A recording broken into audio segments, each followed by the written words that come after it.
May masiglang tugtugin na kumakaway mula sa maliit na Bluetooth speaker sa sulok ng restauran. Subalit sa tenga ni Jenny, 22 anyos at 3 buwan pa lang sa trabaho bilang waitress, tila maingay na tambol iyon na humahampas sa kaninyang sentido. 2:00 pa lang ng hapon, ngunit parang haping gabi na sa bigat ng kaninyang talampakan. Nakatayo siya mula 7:00 ng umaga, nakangiti sa mga kustomer, umiiwas sa reklamo ng head chef at nagkukumahog upang habulin ang kwota ng upsell na inutos ng supervisor. "Jenny, dagdagan mo ng fries yung order ni table 4. Bilisan mo!" Sigaw ni Marvin, ang shift supervisor, sabay lingon sa digital timer sa dinding. Pakiramdam ni Jenny, bawat segundo roon ay pandagdag sa kaninyang stress, parang bombang puputok kapag bumagal siya. Lumunok si Jenny, pinilit ang ngiting pagod, saka dinala ang tray na may patong na burger at iced tea. Paghakbang niya, naramdaman niyang dumulas ang swelas ng kaniyang murang rubber shoes sa tiles na basa ng tumilamsik na sabaw ng sinigang kanina. Napatikhim siya, wala ng oras para magpunas. Paglapit sa table 4, isang pamilya ang natuwa sa kaniyang alok ng combo upgrade. Saka siya muling bumalik sa counter, bit-bit ang resibo. Nilatag niya iyon sa harap ni Grace, ang cashier. Buti pa sila nakangiti. Bulong ni Jenny sa sarili habang pinapahid ang pawis sa noo. Ako, ngiti pero pagod. Hindi pa man siya nakakahinga, bumukas ang pintuan ng restauran, gumuhit ang amoy alikabok ng kalsada na hinaluan ng latak ng ulan. Isang matandang babae, gusot ang saya, nakasaplot ang paa, at animoy hinubaran ng pag-asa, ang dahan-dahang lumapit sa counter. Puting-puti na ang buhok, ngunit sa ilalim ng kulubot na balat, kumikislap ang mapag-usisang mga mata. "Iha, baka pwede hong makahingi ng kaunting kanin lang?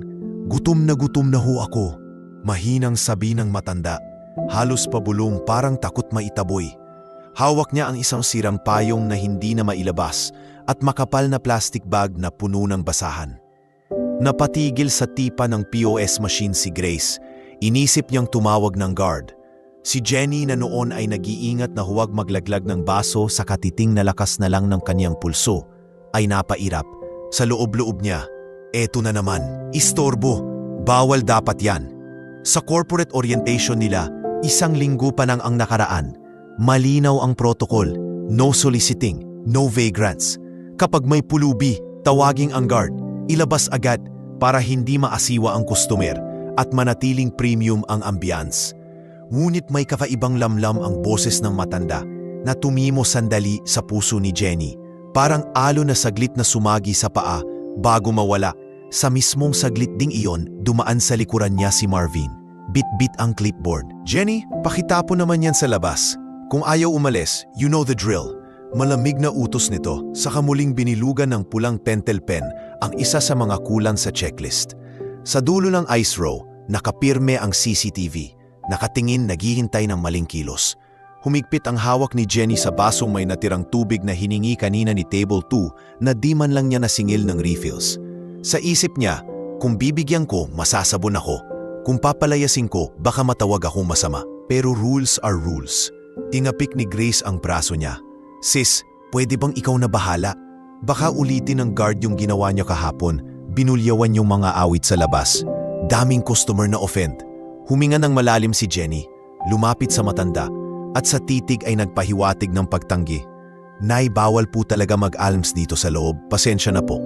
Pilit niyang pinalambot ang tono, pero ramdam niya ang yabang sa pagitan ng kaniyang mga salita. "Kaunting kanin lang, iha. Kahit isang subo, pakiusap ulit ng matanda." Halos nagmamakaawa. Nanginginig ang kamay sa lamig ng aircon kumpara sa init ng kalsada. Naramdaman ni Jenny ang kating sa likod ng kaniyang mata, halo ng pagod at awa, ngunit nanaig ang takot mapagalitan. Parang sinapian ng galit na hindi niyang maipaliwanag, bigla niyang inangat ang baso ng natirang malamig na tubig at, sumplak, isinabuy sa biyak-biyak na mukha ng matanda. Tumigil ang lahat, nagtilian ang 2 teenage customer sa tabi. Humigop ng hangin si Grace at napatayo ang isang cook na kargado ng tray ng fried chicken. Bumalong ang tubig pababa sa pisngi ng matanda. Humalo sa alikabok, naging lawlaw na putik sa kanyang baba. Napapikit ang matanda, hindi umimik. Parang nagtataka kung bakit ginising siya ng lamig sa gitna ng tila walang katapusang bangungot. Naramdaman agad ni Jenny ang panginginig ng sariwa niyang kamay. Anong nagawa ko? Ngunit huli na. Tumingin siya sa CCTV. Nakasindi ang pulang ilaw. Malinaw na naitala. Okay na yan, Nay. Labas na po kayo bago pa lumafi pa. Marahas ngunit patay-sindi ang boses niya. Hindi na makitang malutong ang dating tikas ng paninpagdedeklara ng customer service. Dahan-dahang tumalikod ang matanda. Nanginginig pa rin, walang bitiw sa sirang payong. Sa bawat hakbang niya patungong pinto, may tunog ang tsinelas na kalampang sa sahig. Hindi dahil matigas ito, kundi dahil basang-basa ng malamig na tubig at luha. Pagkalabas ni Lola, hindi pa nila kilala ang kaniyang pangalan. Bumaon ang katahimikan. Walang nakaimik. Ang tanging ingay ay ang tulo ng tubig mula sa baso papunta sa sahig, sumasanib sa sabaw ng sinigang na hindi pa napupunasan. Anong ginawa mo? Mariing bulong ni Grace, pigil ang luha. Sinunod ko lang ang policy. Sagot ni Jenny. Pilipinitibayan ang loob. Ngunit kumakalabog ang dibdib. Sumingit si Marvin. Nagmarka ng pangalawang check sa listahan. Good job. Cleanliness and order maintained. Pero punasan niyo yung sahig. Baka madulas ang paying customer. Pero kuya, nasaktan yung matanda, sabad ni Grace. Nangingilid ang luha. Hindi problema yan. Dami-dami nilang pulubi. Idi natin responsibilidad. Lumakan papunta sa mop station si Jenny. Ngunit bago pa siya makadamkot ng panlinis, may malakas na tili sa labas. Sumilip si Grace at pabulong na napahiyaw. Si Nanay, nahimatay sa bangketa. Kusang gumalaw ang katawan ni Jenny. Iniwan ang mop. Itinulak papalabas ang salamin na pinto. Bumungad sa kanya ang bahagyang umasong kalsada. Ang ambon ay naging masinsinang ulan. Sa ilalim ng bubong na metal, nakasalampak sa simento ang matanda. Nakahandusay, nanginginig. Isang delivery rider mula sa kapartner nilang app ang nakaluhod na. Hawak ang payong para di mabasa ang matanda. Ate, may sakit ata siya. May address ba to? Hinimatay bigla. Napaluhod si Jenny, nakalimutan ang apron na basa na rin. Nilapit niya ang palad sa pisngi ng matanda. Malamig, parang yelo. Nagtilian ang adrenaline sa kaniyang mga ugat. Binubulungan siyang tumawag ng ambulansiya. Sa gilid ng plastic bag ng matanda, may nakasilip na wallet na lumang-luma, halos punit na. Lumabas ang isang litrato. Isang batang lalaking gwapong nakangisi sa tabi ng masiglang matandang babae. Kamukha nito. Sa likod ng litrato, may nakasulat na, para kay Anton, mahal na mahal ka ni Lola Pilar. Sa isang iglap, tila sumabog ang mundo ni Jenny. Anton, parang pamilyar. Hindi ba yan ang pangalan ng may-ari ng kumpanya? At bakit may malabo pero malinaw na marka ng dugtong ng isipan? Boss namin si Mr. Anton Villar. Naglakad si Marvin papalapit. May hawak na payong, ngunit suot pa rin ang kunway malamig na ekspresyon. Call 911 kung gusto nyo, pero di natin obligasyon. Lalo kang malalate sa tables mo, Jenny. Hindi na si Jenny ang sumagot. Ang delivery rider ang tumayo. Inabot ang cellphone at tumawag ng emergency. Sa pagkakataong iyon, hinarap ni Jenny ang supervisor at ibinulsa ang lahat ng takot. Nabitawan niya ang baso sa loob. Ngunit ngayon, nabitawan niya ang takot na mapagalitan. Kuya, ako ang may kasalanan. Ako ang sasama sa ospital. Sa loob-loob niya, hikbi ng konsyensya. Gaano karami pang tubig ang kailangan kong isaboy bago ko maunawaan na bawat tao'y kuwento, hindi basura. Habang umiiral ang ululan ng ambulansiya mula sa malayo, at habang dumadaloy ang malamig na hamog sa kanyang uniforme, hindi niya alam na ang paghakbang niyang iyon mula sa pintuan palabas ang magiging titik sa unang pahina ng pagbabago. Isang kwento ng paghusga, pagsisisi at paghilom. Kasabay ng pagharurot ng ambulansya palapit sa restauran, dala ang pangako ng malaking pagbabalikwas sa buhay ng isang waitress, isang pulubi at ng lahat ng saksi sa naitalang eksena ng isang basong tubig na naging dagat ng aral. Hindi pa rin kumikilos si Jenny nang dumating ang ambulansya. Hawak niya sa magkabilang palad ang malamig na kamay ni Lola habang kinukuyom ng ulan ang gilid ng kalsada. Sa pagkakapuslit niya palabas ng restauran, iniwan niya ang apron, ang takot at maging ang kota na paulit-ulit inilalambang sa kanilang supervisor. Sa sandaling itong kasing igsi lamang ng tunog ng sirena, lumuwag ang paghinga niya. Ipinangako niya sa sarili, babantayan ko siya, anumang mangyari. Pagkalapag ng stretcher, lumuhod ang dalawang paramedic, si Kuya Dodong at si Ate Carlene. Bagamat sanay sa ganitong tagpo, kumunot ang noo ni Carlene. Mahina ang pulso, Dodong, hypothermia at exhaustion siguro. Piningnan niya si Jenny. Kayo ba'y kamag-anak? Sumagi sa isip ni Jenny na sabihing oo, ngunit nag-alinlangan. Ako po ang una niyang nakitang tumulong. Tugon niya sa nanginginig, ngunit matatag na boses. Wala po akong kaalam-alam kung saan ang pamilya, pero sasama po ako. Sa likuran, humakbang si Marvin, parang gustong humarang. Jenny, puno pa ang tiniin pagdating ng dinner rush. Kung manoshow ka, say goodbye sa schedule mo bukas. Bulong sigaw nito, hindi na siya lumingon. Sumampa siya sa ambulansiya, umupo sa tabi ni Lola, habang patuloy na hinahagod ng ulan ang kaniyang buhok na nakapusod. Isang delivery boy, si Leo na naka-jacket na may malaking logo ng food app, ang mahinang kumatok sa pinto bago ito sumara. Miss, naiwan ninyo to. Inabot niya ang lumang wallet. Nangagapos ang zipper. Pilit niya itong binaksan at tumambad ang mahahabang hibla ng lumang sinulid. Tila pinagdugtong-dugtong para di tuluyang masira. Sa gitna, ang larawan. Isang batang lalaking mga 10 taon, malikot ang buhok, nakayakap sa baywang ng masayahing matanda. Sa likod ng larawan, kupas ang tinta ngunit mababasa pa rin. Para kay Anton, sa aking pinakamamahal na apo, mahal na mahal ka ni Lola Pilar. Anton, pang may bumusina sa loob ng utak ni Jenny. Kilala niya ang pangalang iyon. Minsan nang binanggit ng HR head na si Mr. Anton Villar, ang CEO ng Villayast Group. Lihim siya at ang mga kasamahan ay nagpapalakpakan nang dumalaw ang executive sa kanilang orientation. Hindi siya mahilig humarap sa media, pero siya ang pumipirma ng lahat ng checks. Sabi pa ng HR.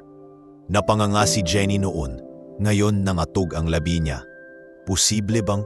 Nag-flash sa isip niya ang eksenang isinaboy niya ang tubig, habang paulit-ulit nasasapawan nito ang ingay ng sirena at ang lagitik ng gulong ng ambulansya. Parang may nag-uukit ng guhit ng kahihiyan sa talukap ng kaniyang mata. Pagkarating nila sa ER ng St. Luke's QC, sumalubong ang malamig na fluorescent lights at amoy ng disinfectant. Pinag-igib ng nurse sa stretcher si Lola para masuri sa triage, habang si Jenny ay pinaupo sa plastic na bangkito sa tabi. Name of patient, tanong ng admitting clerk, eyes fixed on the monitor. Napalunok si Jenny. Hindi ko po alam. Piniga niya ang isip, Pilar Anton. May nakita po akong pavalan sa wallet. Pilar po at ang apelyido. Wala, kupas. Age, muli ng clerk. Mga 65 hanggang 68, hula niya. Nakakainom ng maintenance medicines? Hindi ko rin po alam. Napalitan ng iritasyon ang ilong ng clerk, ngunit itinipa pa rin niya ang datos. Unknown patient F is the 65 to 70-year-old. Sumabay sa tibok ng puso ni Jenny ang hibla ng bawat salita sa screen. Unknown, walang pagkakakilanlan, walang nagmamahal, at siya ang dahilan kung bakit halos hindi na humihinga ang matanda.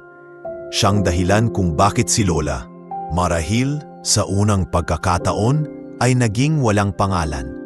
Habang sinusukat ng nurse ang blood pressure ni Lola, 60 to 40, masyadong mababa. Naroon si Jenny, nakapako ang tingin sa makipot na bar lines ng monitor, naghihintay sa bawat kisap na tila kumakagat sa sarili niyang budhi. Hypotensive hypoglycemic, sambit ng resident doctor. Kailangang ma-IV dextrose. Tinindihan ng nurse ang order. Oxygen at kumpletong blood work. Sa sulok ng mata ni Jenny, nakita niyang bahagyang bumuka ang mata ni Lola. Nanginginig ang kamay ng matanda at sandaling kumapit sa kanya. Magaang mahinang pabulong, Anton. Nanlaki ang mata ni Jenny. Hawak niya ang kamay ng matanda at sa unang beses magmula nang isaboy niya ang tubig, tumulo ang kanyang luha. Tao po ako, Lola. Hindi po ako si Anton, nanginginig niyang sabi. Pero nandito po ako. Sumagi sa puso niya ang isang tagpong pipi. Mismong siya noon sa probinsyang iniwan niya. Ginising ng ingay ng kapitbahay, gutom, walang perang pamasahe. Naalala niya kung paano siya pinangaralan ng kaning ina na maging mabait sa matatanda sapagkat walang nakatitiyak kung kaninong lola o lolo sila. Ipinakilala na ata ng tadhana sa kinyong aral na yon sa pinakamabagsik na paraan, bulong ng konsyensya. 6:00 na ng gabi, sa labas ng malaking bintana ng ER, lumulubog ang araw, naglalagay ng kahel na hulma sa ulap. Sa waiting area, nakaupo si Jenny, humiram ng hospital gown at tinakpan ang basang uniforme. Mag-isa siya. Si Leo, ang delivery rider na sumama rin, ay saglit na umuwi upang magpalit daw ng tuyong damit. Humampas sa dibdib niya ang katotohanang wala siyang kapamilya sa Maynila. Nanunuluyan lang siya sa maliit na bed space na asalalay sa kafarampot na sahod. Kung mapaparusahan siya, mawawalan siya ng trabaho, marahil pati tirahan. Ngunit sa tingin niyang naglalaho ang pangambang iyon sapagkat mas mabigat ang maaaring kapalit ng kanyang pandidiri at paghamak sa pulubi. Ang buhay mismo ng isang inusig niyang matanda. Sa kalayuan kumalampag ang pinto ng ER. Pumasok si Leo, nilalamas ang basang butok. Nabasa rin ako sa ulan, miss. Ito, nagdala ako ng pandesal at mainit na kape. Iniabot niya ang isang paper bag. Asensya ka na kanina, di ko alam kung paano ka matutulungan. Ninitian ni Jenny, maliit. Bughaw, ngunit totoo. Salamat, Kuya Leo, ikaw pa yung tumulong, dapat ako yun. Wala yun, sagot ni Leo. Pero may kakaiba akong napansin. Inilabas niya mula sa balikat ang helmet at backpack saka sinuot ang reading glasses na tila baguhan pa siya. Pamilyar ba sa'yo ang pangalang Villares Group? Pakiramdam ni Jenny, sinuntok siya sa sikmura. Oo, dun ako nagtatrabaho. Ikaw na yung naka-uniforme kanina. Tumango si Leo. Nag-deliver ako ron minsan. Narinig ko yung manager niyong si Marvin na nagbanggit sandali ng apelidong Bilar. Na parang mayaman? CEO namin si Mr. Anton Bilar, halos bulong ni Jenny. Bakit? Muling inilabas ni Leo ang litrato mula sa wallet. Tingnan mo, sa ilalim na mas maliwanag na ilaw. Ngayon niya lang napansin ni Jenny ang maliit na embroidered patch sa polo ng batang si Anton sa larawan. Tatak ng lumang restauran, Bistro Pilar, na unang negosyo raw ng pamilya Bilar dekada 80. Nagtugma lahat, ang pangalan ni Anton, ang mukha ng matanda, ang patch at ang kwento ng orientation. Ang lola raw ni Sir Anton ang nagtayo ng unang karinderya na pinanggalingan ng Bilares. Napaupo si Jenny. Sumagi sa isip ang bawat turo sa training video kung paanong ang tagapagtatag na si Lola Pilar ay kilala sa pagiging mapagdigay sa dukha. At kanina, ako mismo ang tumalikod sa lahat ng iyon. 8:00 na nang bumukas ang pinto ng ER.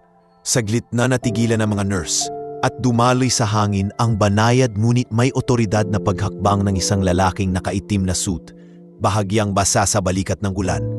Mataas, maaliwalas ang postura, ngunit dilaw ang antok sa ilalim ng mga mata. Excuse me, sabi niya, tinanggal ang basang face mask. Asan si Pilar Villar? Kahit hindi pa nakikilala ng mga staff, nagpakilala agad ang charge nurse. Sir, siya po ba kayo? Ako po si Anton Villar, marahan ngunit may kabog. Apo na po ako. Halos mapabitaw si Jenny sa hawak na papel cup ng kape. Nagkalansing ang plastik na takip at nabasa ang kuko niya sa mainit na salpok ng umapaw na kape. Pero dinakma niya iyon, baka tumulo sa sahig. Sa isip niya, eto na yung agad na inihatid si Anton sa curtain cubicle kung saan naka-oxygen si Lola Pilar. Nang makita niya ang nakaratay na matanda, sumilay ang galit, takot at pagsisisi sa kanyang mukha. Lola, bulalas niya, kumapit sa may kama. Lola, patawad, di ko agad nalaman. Nangingilid ang luha ni Anton, tila isang batang nawawala sa paligid ng makinang respirator at beeping monitor. Tumayo si Jenny sa labas ng kurtina, kumakatas ang kaba, ngunit pinili niyang lumapit. Sir, ako po si Jenny, mahina niyang sabi. Tinapunan siya ng tingin ng 2 bodyguard ni Anton, ngunit itinamo sila ng boss. Ikaw ba ang tumulong? Napakagatlabi si Jenny. Ako po ang waitress na nagsaboy ng tubig. Bumulusok ang boses niya, halo-halong hiya at paghabol ng hininga. Sir, patawad po. Hindi ko alam na siya po ang lola ninyo. Pero kahit hindi ko man alam, mali pa rin ang ginawa ko. Patawad. Natahimik si Anton, parang binunutan ng tinik, ngunit napako sa tindi ng pahayag. Dahan-dahan siyang tumayo, Lumapit kay Jenny. Sa kabila ng luha, payapa ang tono. Totoo bang sinabuyan mo siya ng tubig? Tumango si Jenny. Bumilis ang pintig ng dibdib. Pero ikaw rin ang sumama sa ambulansiya? Tanong ni Anton. Oo po, handa po akong managot. Nilingon ni Anton ng matanda, saka bumaling muli kay Jenny. Kung ganon, tulungan mo muna akong maipahinga siya. Pag-usapan natin pagkatapos. Sa unang pagkakataon, hindi galit ang narinig niya sa boses ng pinakamataas na tao sa kumpanya. Bagkus ay lungkot at pagod. Lungkot ng isang apong na yun lang muling nakapiling ang mahal na lola na minsan palang niyang nalimutan. Tumango si Jenny, nagpalit ng sebisyong pagkasindak sa enerhiya ng pag-aalaga. Siya ang naghila ng silya, siya ang nag-ayos ng kumot ni lola, siya ang sumalo sa IV line na muntik mahila. Ang mga kamay niyang minsang nadabaan ng tubig bilang parusa, na yun ay maingat na nag-aalok ng basang pamunas sa tuyong labi ni lola. At habang ginagawa niya iyon, naramdaman niyang gumagaan ang nakakuyom na dibdib sapagkat kahit hindi pa man nagbabago ang kapalaran niya sa trabaho. Nag-umpisa nang magpihit ang isang bagay na mas mahalaga. Ang sariling puso niyang noon pa man ay naghahangad ng pagkakataong maging mabuti, ngunit nalimutan dahil sa pagod, takot at maling pananaw na trabaho lang. Habang nagpapahinga si Lola at pinapanood ni Anton ang mahinang pag-angat baba ng dibdib ng minamahal na lola, dumukwang siya, hinawakan ang kamay ni Jenny.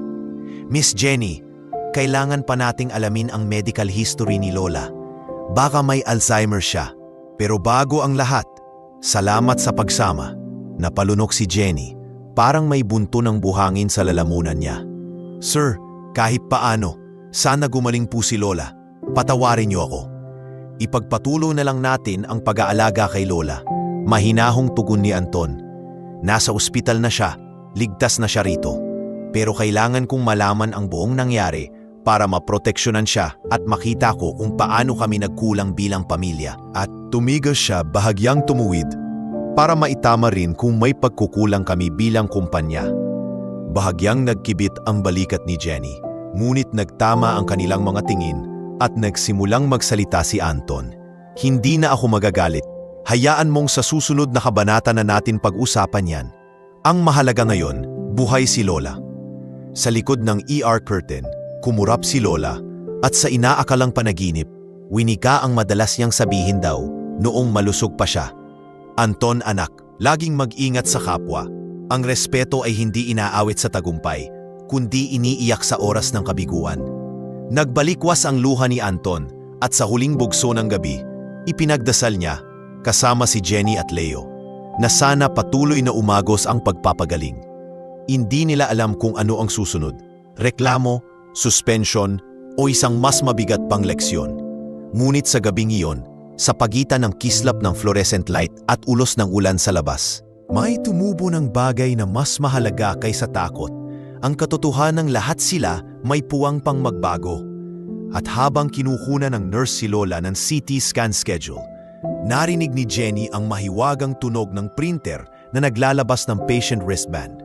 Sa puting plastic, nakatatak, Villar Pilar A, 68 years old. Hindi na siya unknown. Mula ngayon, hindi na niya hahayaang maging unknown ang sinuman pa mang kumakatop para humingi ng kaunting kanin. Lumalim ang gabi, ngunit nanatiling gising si Jenny sa plastik na upuan sa tabi ng kama. Nakaipon sa likod niya ang kulubot na kumot na ibinigay ng nurse. Pailaw-ilaw ang monitor sa may ulunan ni Lola Pilar. Bawat tunog ng beeping ay parang martilyong kumakatok sa konsyensya niya. Paminsan-minsan tinititigan niya ang sariling mga palad, ang mga kamay na kaninang umalsat nagsaboy ng malamig na tubig. Ngayon, yun din ang mga kamay na dahan-dahang nag-ayos ng kumot ni Lola, nagpunas ng pawis sa noo. At kumalabit sa nurse tuwing bumabagsak ang blood pressure. Bandang 2:30, bumalik si Anton, bit-bit ang 2 styrofoam cup ng lugaw. Nakaluwag na ang hawak ng bodyguard at bakas sa mukha niya ang pagod. Kumain ka muna, maikling sabi niya, inilapag ang isa sa mesa. Bantay ka buong magdamag, baka matumba ka pa. Umiling si Jenny, pero sinabayan ng mahinang ngiti. Salamat po, sir, Kayo rin po dapat magpahinga. Hindi ako mapapakali hanggat hindi siya tuluyang stable. Napaupo si Anton sa bakanteng silya, tila inubos ang lakas sa isang buntong hininga. Sa ilalim ng matigas na suit jacket, kumurap ang ilaw ng cellphone niya. Sunod-sunod na mensahe. Board of Directors. Paliwanag niya, pinatay ang screen. Nagpapanik na raw kasi bigla akong nawala sa routine inspection. Tahimik ang ilang segundo bago muling nagsalita si Anton. Jenny, gusto kong marinig mula sa iyo ang buong kwento. Wala akong galit. Kailangan ko lang makita kung saan kami nagkamali. Nagpakawala si Jenny ng mahabang buntong hininga, parang piniga ang sariling baga. Ikinwento niya ang pagkakapasok ni Lola sa restaurant, ang patakaran ng no vagrants, ang boses ni Marvin na palaging nakabalandra sa checklist at ang sariling takot na mawalan ng trabaho. Hindi niya itinago ang alinmang kahihiyan, kung paano kumulo ang inis galing sa pagod, kung paano naging marahas ang kilos ng kamay, at kung paanong sa isang iglap, bumagsak ang pader ng kayabangan nang makita niyang humandusay sa semento ang matanda. Tahimik si Anton habang nakikinig.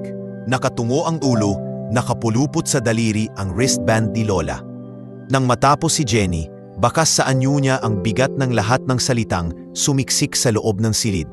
Alam mo ba, marahang umpisa ni Anton. Bago pa ako magkolehiyo, si Lola mismo ang naglilinis ng mga mesa sa tindahang iyon, Bistro Pilar. Lagi niyang sinasabi, hindi mo kayang magpatakbo ng negosyo kung hindi mo kayang magpunas ng kalat ng iba. Pumatak ang luha sa sulok ng mata niya. At ngayong gabi, may kalat kami. Kalat ng sistema, kalat ng kulturang nakatutok lang sa kita at checklist. Lumukob ang katahimikan. Tanging pag-ingit ng gulong ng stretcher sa malayo ang gumuguhit sa hangin. Nang bumukas ang pinto, pumasok si Dr. Marasigan, hawak ang chart. Sir Villar, Ma'am Jenny, bati niya. Update lang, may mild pneumonia si Ma'am Pilar, malnutrition din. Pero pinakamahalaga, onset Alzheimer's. Hindi pa late stage, pero kailangan ng bantayan. Kumunot ang noo ni Anton. Pwede bang may private room? At kompleto ang meds? Tumango ang doktor, itinalaga agad ang utos. Nang makaalis ito, muling bumaling si Anton kay Jenny. Hindi ko matatapos mag-isa ang pagbabantay. Maayos lang ba sayong manatili rito hanggang makalipat kay Lola? Handa po ako, mabilis na tugon ni Jenny, kahit nanlalamig ang tiyan. Pero baka tanggalin po ako sa trabaho. Ang trabaho mo, sagot ni Anton, bahagyang tumikhim, ay pansamantalang ihihinto sa ngalan ng pag-aalaga sa lola ko. May pagkukulang ka, oo, pero mas malaki ang responsibilidad kung tiyaking matututo ka at matututo rin ang sistema. Bukas ng umaga, magpupulong tayo sa branch. Nanginginig si Jenny, hindi sa takot kundi sa bigat ng biyayang ibig ipakahulugan ng mafasalita. Suspindido, pero may pagkakataong bumawi. Alas 9 ng umaga, Villarest Central Branch sa Glassdoor. Yumawit ang pula-puting tarp. Now hiring, caring crew wanted. Sa loob, matrabaho ang kwadrado ng dining area pero mausok ang tensyon. Si Marvin, nakasandal sa counter, hawak ang clipboard. Si Grace at iba pang crew, tahimik na nag-aayos ng table settings. Walang nakangiti, alam nilang may paparating. Eksaktong 9:05, bumukas ang pinto. Pumasok si Anton kasama ang dalawang HR officer at ang regional manager na si Miss Dulce Reyes. Nasa likuran si Jenny, naka-civilian shirt, nakapulupot ang band-aid sa himlalaki, pasalubong ng pagod kagabi. Huminto silang 5 sa gitna at kung paanong lumamig ang aircon, ganun din lumamig ang gulugod ni Marvin. Good morning, walang emosyong bati ni Miss Reyes, sabay ipinasindi ang laptop sa taas ng isang coffee cart. Playback tayo ng CCTV kahapon, 2:14 p.m. Sumambulat sa malaking screen ang high-definition video. Si Lola, mapagkumbaba. Si Jenny, inis. Ang baso, ang tubig. Bahagya pang narinig ang matinis na tilik. Pagkakataong iyon, umiwas ng tingin ng lahat. Inilapag ni Anton ang dalawang papel sa mesa. Supervisor Marvin Enriquez, base sa Section 12 ng Employee Code, nilabag mo ang duty of care. Imbes na proteksyonan ang dignidad ng maralita, na lalo ng mahalaga batay sa value statement ng kumpanya, ikasinaayos mo ang pagpapaalis sa marahas na paraan. Tigib ng lamig ang boses niya, gaya ng tagulang kinagabi. Effective immediately, 60-day suspension without pay at mandatory empathy retraining. Parang nahulog ang panga ni Marvin, ngunit hindi nakapagsalita. Inabot na ng HR ang sulat. Bumaling si Anton kay Jenny. Crew Jenny Ramos, wika niya. Mas mahinahon ngunit siksik pa rin. Ikaw man ay nagkamali, ngunit ikaw rin ang kusang nagdala kay Lola sa ospital at ngayon ay bukal na nag-aalaga sa kanya. May disciplinary memo ka, pero hindi kita sususpindihin gaya ni Marvin. Sa halip, mag-i-intensive ka ng dementia care training at itatalaga kitang liaison officer ng pilot CSR project tungkol sa matatandang may Alzheimer's. Pababayaran ko ang training sagot ng kumpanya. Kapag natapos mo, balikan natin kung paano ka nade-develop. Nangatal ang labi ni Jenny. Nag-uusap ang luha at pag-asa sa gilid ng mata.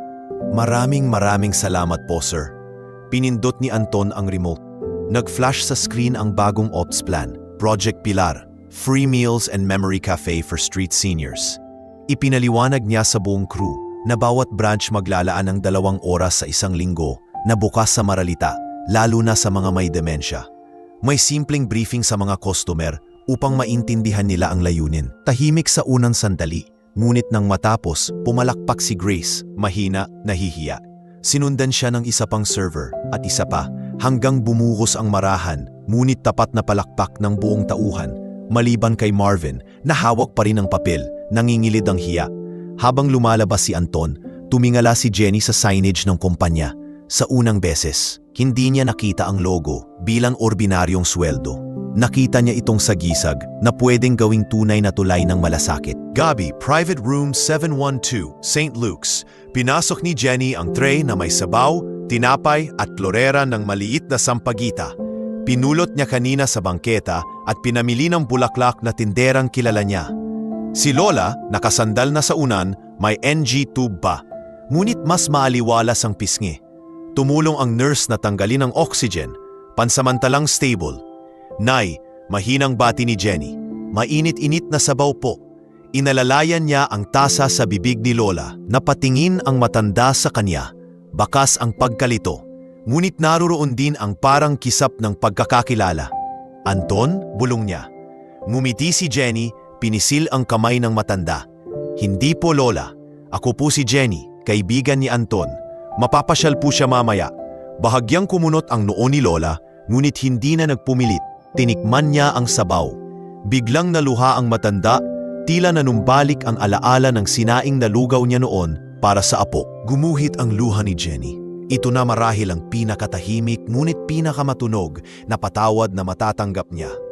Makalipas ang ilang minuto, dumating si Anton, may dalang lumang photo album. Umupo siya sa kabilang gilid. Binuklat iyon sa harap ni Lola. Mga retrato ng bata siyang si Anton sa karinderya, nagliligpit ng pinggan, nakikinig sa kwento ng matatanda. Sumilay ang bango ng kahapon sa loob ng silid na amoy disinfectant. Tandaan mo, Lola, sabi mo, ang sino mang nagugutom ay bisita ng Diyos. Malambing na kwento ni Anton. Sa isang iglap, nagliwanag ang mga mata ni Lola. Yumakap siya sa braso ng apo, kahit nanginginig. Anak, huwag mong kalilimutan iyon. Si Jenny, nakaupo sa paanan ng kama, saksi sa sandaling iyon, ay tila binitiwan ang huling tanikala ng hiya. Kung may bisita ang Diyos sa hapag, sino ako para magtaboy? 2 linggo pagkaraan, sa branch nakapaskil na sa pintuan. Project Pilar Memory Cafe, every Wednesday, 3 to 5 p.m. Si Jenny, nakasuot na ng bagong ID na kulay pula, liaison officer, may abala sa pag-aayos ng long tables para sa unang lolo at lola merienda. Kasama niya si Grace, si Leo, inupahan bilang community rider, at ilang crew na voluntaryo. Sa may counter, bagong supervisor, isang dating nurse, ang nag-o-orient sa staff sa dementia-friendly service steps. Pumasok si Marvin, payat at tahimik matapos ang 2 linggong suspension. Inilagay niya sa tray ang libreng tiyemporado at ngumiti kay Jenny, paumanhin sa mata. Pwede ba akong tumulong? Tanong niya, halos pabulong. Tumango si Jenny, kailanman. Eksaktong 3:00, pumasok si Anton, kasabay si Lola na naka-wheelchair. Nakapulupot sa balikat ng matanda ang puting shawl at sa harap niya ay nakapatong ang maliit na bulaklak ng sampagita. Nang huminto sila sa gitna, may umangakak sa mga labi ni Lola. Nagumpisa siyang pumalakpak, mabagal, sabay tili ng tuwa. Nahawa ang buong dining area at sumambulat ang banayad na palakpakan. Lumawak hanggang pader. Magandang hapon po sa lahat. Wika ni Anton sa mikropono. Ngunit huminto sandali. Nagpigil ng emosyon. Ang proyektong ito'y hindi lamang para kay Lola. Para ito sa bawat lolo o lola na maaaring naligaw sa sarili nilang alaala. Sa tulong ninyo, wala nang ituturing na pulubi dito. Lahat bisita. Maya-maya pa'y may kamerang nag-Vivo stream. Di nagtagal, naging viral ang clip. Water splash waitress, now care advocate. Sa comments, may mga nagsabing ipokrita, may inspiring. Ngunit higit sa lahat, may mga nag-volunteer mula sa iba-ibang branch. Pagdapo ng hapon, habang kumakain ng malapot na sopas ang matatandang bisita, hinawakan ni Jenny ang kamay ni Lola at binulungan. Salamat po sa pagpapatawad. Napangiti ang matanda, inilapat ang palad sa pingke ni Jenny at kahit sandali lang, tumingala. Tila nakikilala ang bagong apo ng puso. Sa labas ng malaking salamin, bumabagsak ang ambon, ngunit sa loob, maliwanag ang ilaw. Ang parehong lugar kung saan minsan siyang nagpabaya ay ngayoy maliit na santuwaryo ng pagmamalasakit. Sa kauna-unahang pagkakataon, nasambit ni Jenny sa sarili ang mga salitang hindi niya inakalang tatama sa kaniya. Mas masarap pala ang serbisyo kapag puso ang hinahain. At sa dulo ng araw, habang isinasara ni Jenny ang gripo sa kitchen sink, inilapit niya ang palad sa ilalim ng tumutulong tubig, mainit, maligamgam, at ipinikit ang mata. Maaari pa lang ang parehong tubig na nanakit ay maging tubig din na magpapagaling. Mag-aalas 10 ng gabi nang tuluyang mailipat si Lola Pilar sa pribadong kwarto 712. Nakasabit sa pinto ang puting karton na may pulang warning, fall risk.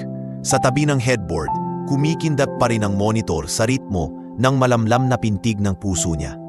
Nang humupa ang ingay ng pag-aayos ng mga nurse, lumubog sa makapal na katahimikan ang silid. Tanging mahinang ugong ng air conditioning at patak ng dextrose ang maririnig. Si Jenny, nakapong nakahalokip-kip sa sofa bed, ginising ng pag-iyak na pasinghot-singhot ni Lola. Sumirit sa loob niya ang kaba. Baka nag-deteriorate bigla. Lumapit siya at marahang hinaplos ang kamay ng matanda. Sa ilaw ng lampshade, napagtanto niyang bukas ang mata ni Lola. Hindi baog kundi lutang. Pakiramdam niya nakatanaw ang matanda sa isang tagpong malayong-malayo rito. Nay, gising po kayo? Nandito po kami ni Anton, mahinang bulong ni Jenny. Umiling si Lola, kulubot na nooy kunot. Inalon-alon ang ulo sa unan.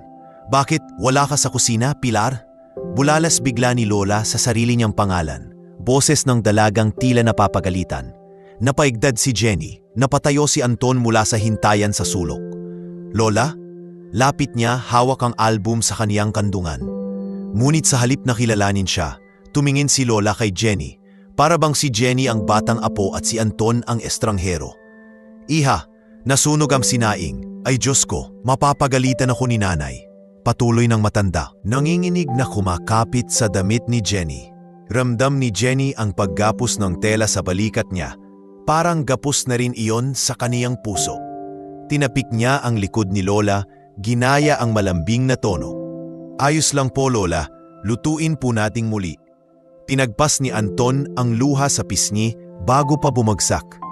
Doktor sabi, mauusad at babalik ang alaala niya tulad ng alon. May mga sekundong saglit na malinaw, susunod malabo. Tumango si Jenny, ngunit tila bumigat ang bawat tibok ng orasan. Kung dito palang mahirap na, isip niya, paano kung bumalik si Lola sa lansangan? Sa isipan niya'y sumabog ulit ang eksenang iyon. Ang malakas niyang saboy ng tubig at napangiwi siya sa nare-realize niyang saradong loob. Hindi iyon basta kagalitan, hindi hingang tagod lang. Kabuuan iyon ng sistemang nagtuturo ng efficiency kapalit ng dignidad. Humugot si Anton ng isang mahabang hininga. Jenny, gusto kitang hingan ng pabor na baka hindi patas. Aniya, ninanamnam ang bawat salita. Alam kong may training kang sisimulan. Pero habang nandito si Lola, maaaring ikaw muna ang mag-shift bantay sa gabi. Nag-aayos pa ang pamilya naming mag-schedule at may board meeting akong hindi maiwasan sa umaga. Napakislot si Jenny. Sir, kahit mag-double shift pa po ako, basta wag niyo muna akong paalisin sa tabi ni Lola. At doon niya naramdaman ang pag-init ng mga mata. Di alintana kung sa pagod o sa matinding paghahangad bumawi, pinatay ni Anton ang pangunahing ilaw bago umalis. Naiwan ang dim na lampshade. Tahimik, ngunit hindi mapakali si Jenny. Inabot niya ang album, binuklat habang binabantayan si Lola. Sa bawat pahina, lumilitaw ang mga kuha ng lumang karinderya, sun-bleached na tarpaulin, lamesang may basahan sa ibabaw, at batang Anton na nakangiting nakapamaypay ng uling sa kalan. Sa ilalim ng isang larawan, may sulat kamay ni Lola. Ang negosyo'y puso, hindi lang kita. Tumaginting iyon sa tainga ni Jenny. Napalingon siya sa tulog na matanda. Puso, bulong niya, hindi checklist. Pasado hating gabi, nang unti-unting gumising si Lola. Humugot ng hangin na tila naiwan sa panaginip. Anton? Usisa niya, mahinang nag-uusal. Dali-dali siyang tinabihan ni Jenny. Pinisil ang palad. Ako po si Jenny, Lola. Apo niyo po si Anton, nasa bahay saglit. Pero babalik. Nagngiti ang matanda, katiyakang animoy bulaklak sa tag-ulan. Maganda ka, iha, bulong ni Lola. Nakikita ko sa iyo ang kabutihan. Hindi napigilan ni Jenny ang luhang bumalong. Paano kung nalaman niyang ako rin ang nagtaboy? Patatawarin pa kaya niya?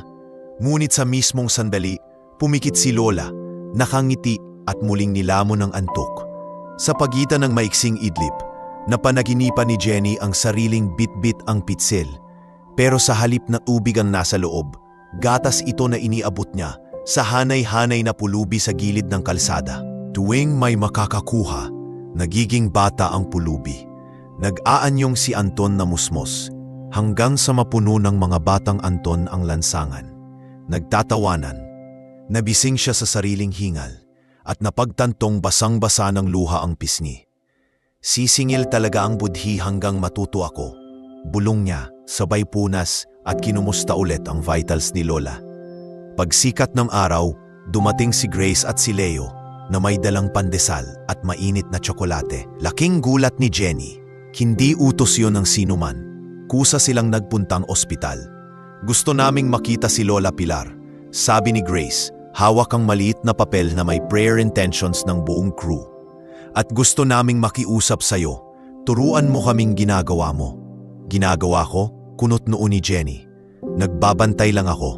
Hindi, giit ni Grace nadluluha rin. Ipinapakita mo sa amin na ang magbantay ay higit pa sa literal.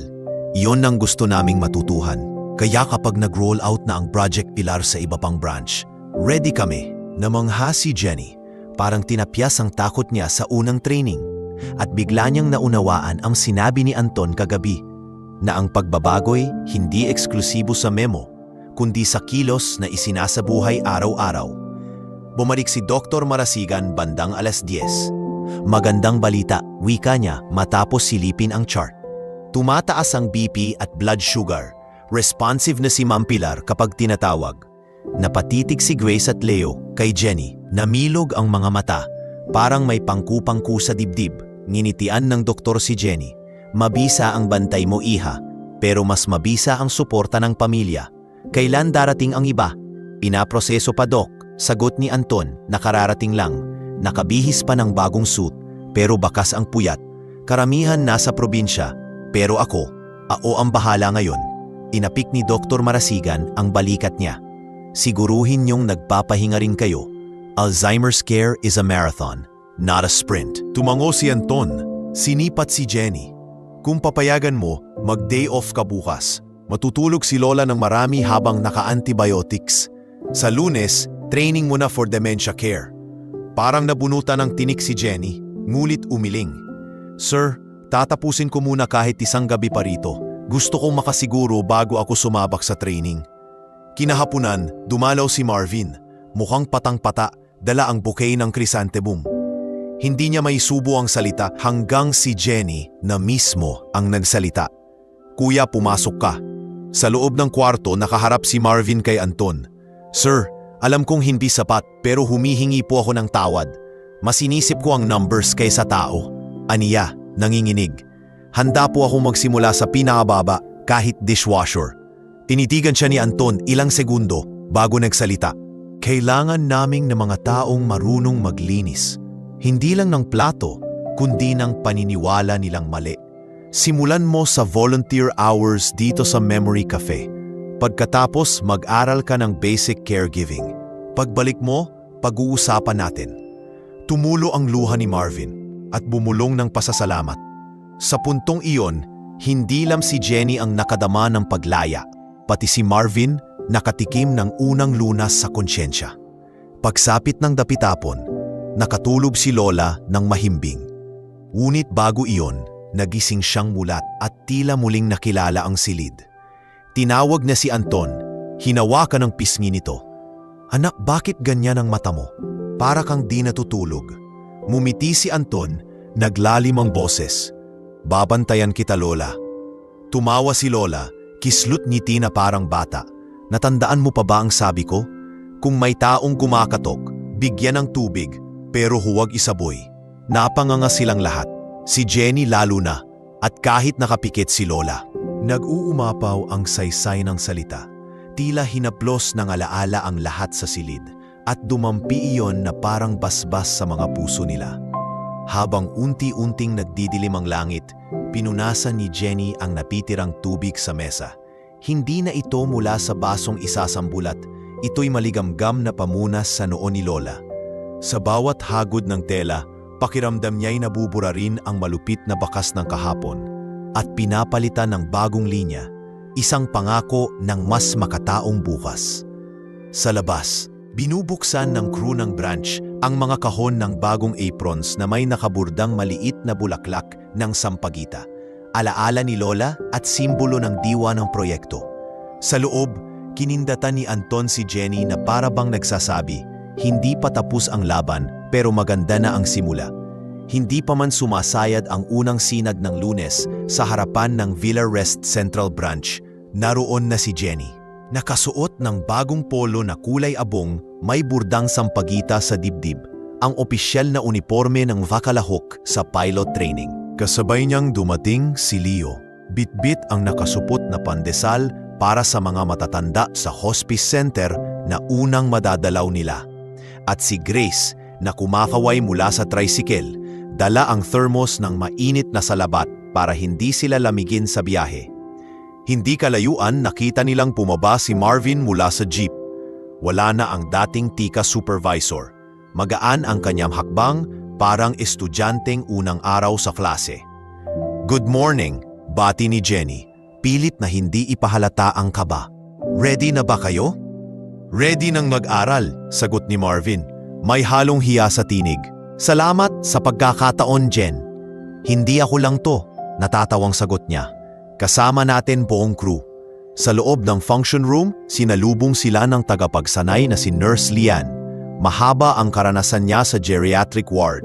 Isa-isa niyang ipinakilala ang modules, Dementia 101, Safe Feeding Techniques, Validation Therapy, at Empathy Building Exercises. Hindi sapat na alam ninyo ang procedure, paalala niya, dapat maramdaman ng pasyente na may tao sa likod ng mask at guwantes. Unang aktibidad, mirrored hands. Pinaupo si Jenny at si Marvin ng magkatapat.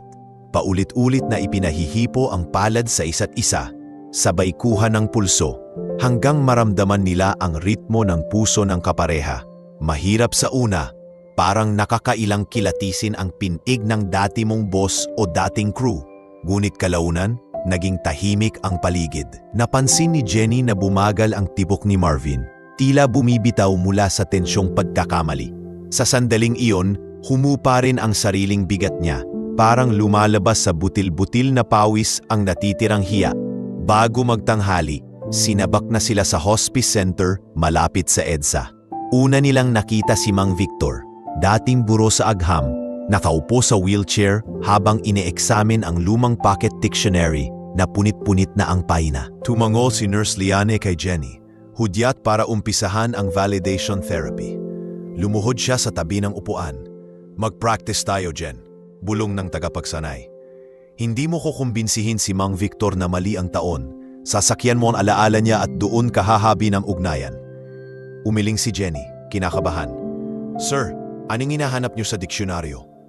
Ang kahulugan ng salitang pag-asa, sagot ni Mang Victor. Malabo ang tingin, pero matalas ang tinig.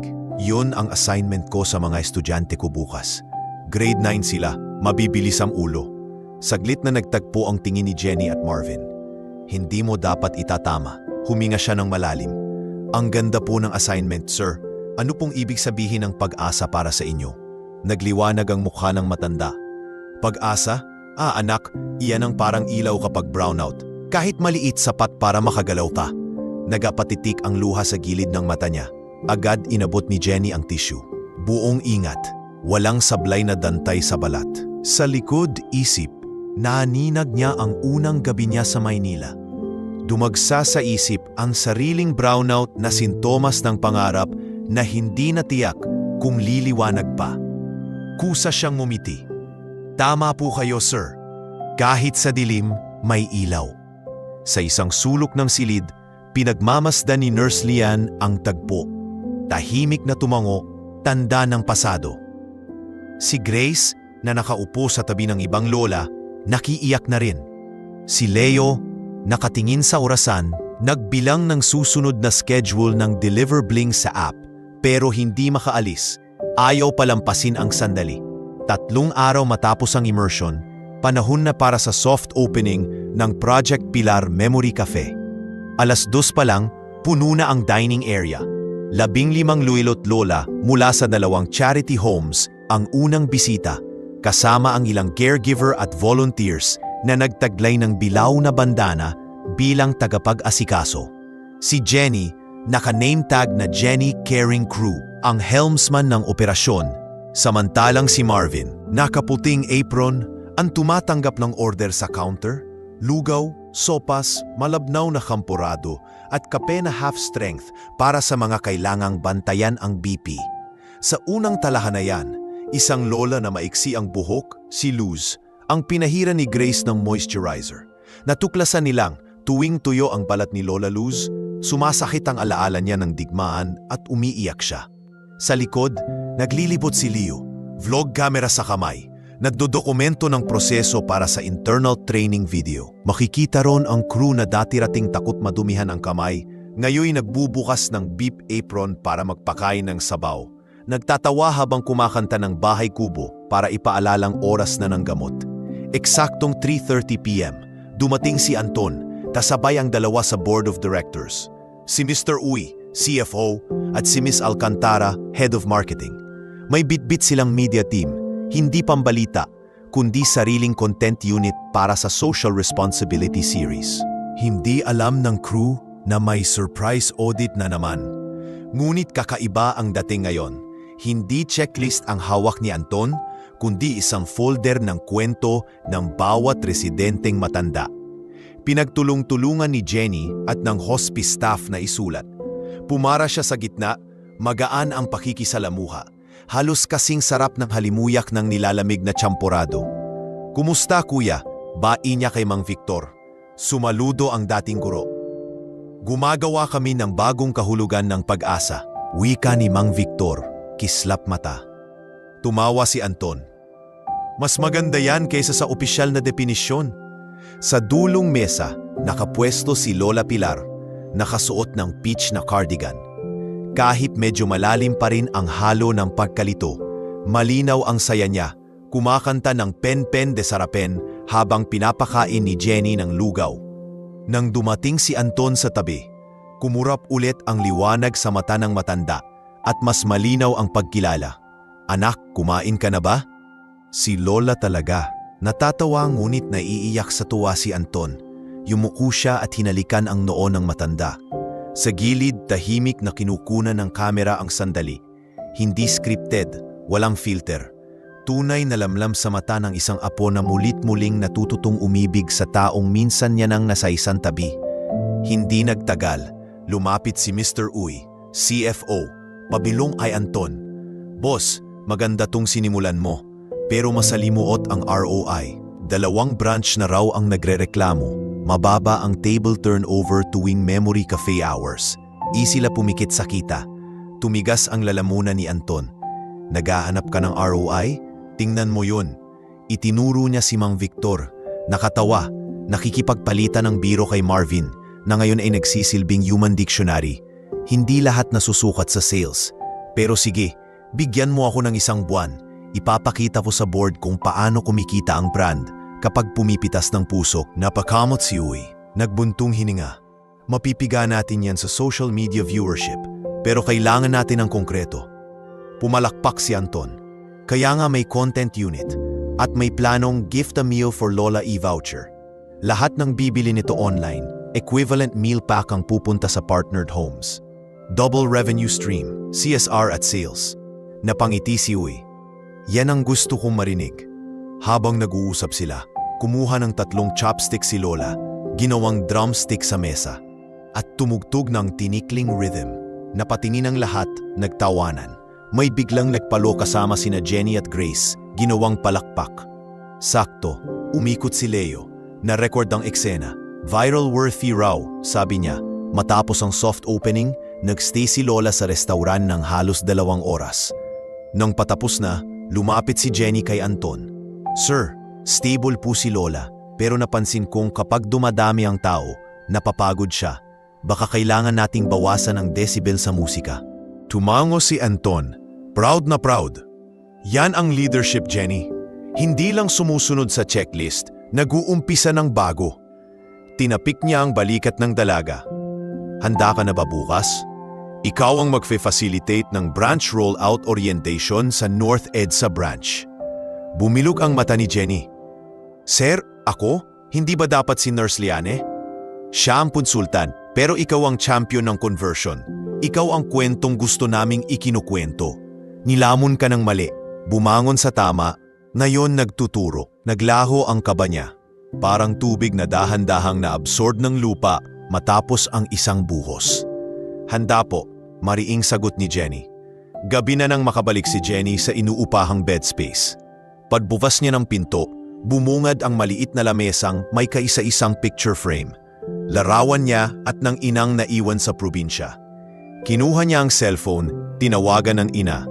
Ma, ayaw kong magdrama, pero kailangan mong malaman, ani Jenny. Dinadapuan ng titig ang simoy ng hangin sa bukas na bintana. Yung pinagtayuan ng hiyako, ginawa nating tulak paakyat. Sa kabilang linya, humagik-gik ang ina, nangingilid din ang luha. Anak, laging mas mataas ang langit kaysa bubong natin, basta marunong kang tumingala. Isinara ni Jenny ang tawag, ipinikit ang mata, at sa unang beses simula nang dumating siya sa Maynila, natulog siyang mahimbing, walang tubig na bumubunggo sa konsyensya, kundi ilog na banayad na umaagos, dalisay ang pangarap. Maaga pa lang, nakapila na sa function hall ng North EDSA branch ang 30 crew. May bagong recruit, may veteranong cook. Umakyat si Jenny sa maliit na entablado, may hawak na clicker, nakapag-blazer na hiniram pa niya kay Grace. Sa unang slide ng presentation, lumitaw ang mukha ni Lola Pilar, naka-Kodak brownie style, sepia. Sa tabi nito, quote, "Ang negosyo'y puso, hindi lang kita." Huwag kayong mag-alala, bungad ni Jenny. Bahagyang kinakabahan, pero determinadong inangkin ang spotlight. Hindi ako magle-lecture tungkol sa sales funnel. Kwento ito ng magkano ang halaga ng isang baso ng tubig. Tahimik ang lahat. May nagbuntong hininga sa likod. 10 piso lang ang iced water. Patuloy niya. Pero nung araw na sinaboy ko iyon sa mukha ng isang matandang babae, mas mahal pa pala roon ang karangalan niyang nawala at mas mahal pa ang aral na ibinayad ko. Tuminala siya, tinagpuan ang mata ng bawat crew. Ngayon, iingatan natin ang bawat patak ng tubig dahil alam nating pwedeng maging sandata o saklolo. Pinaplay niya ang video clip ni Lola Pilar na tumututugtog ng tinikling. Sumambulat ang palakpak, tawa, luha, at nang magbukas ang kahon ng gift a meal voucher demo, nakita ni Jenny ang dati niyang sarili sa mga coup. Kinikilala pa lang ang posibleng halaga ng pagbabago.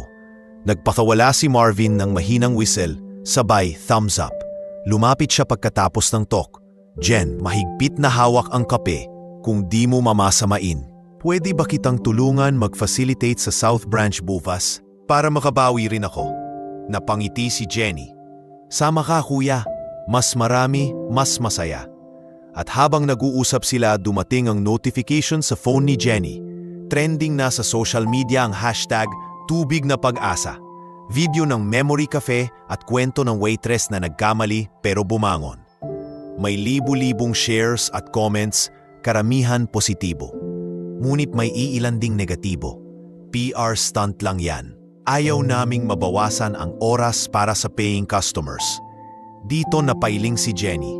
Alam niyang hindi maaabot ng lahat ang pinakapuso ng proyekto.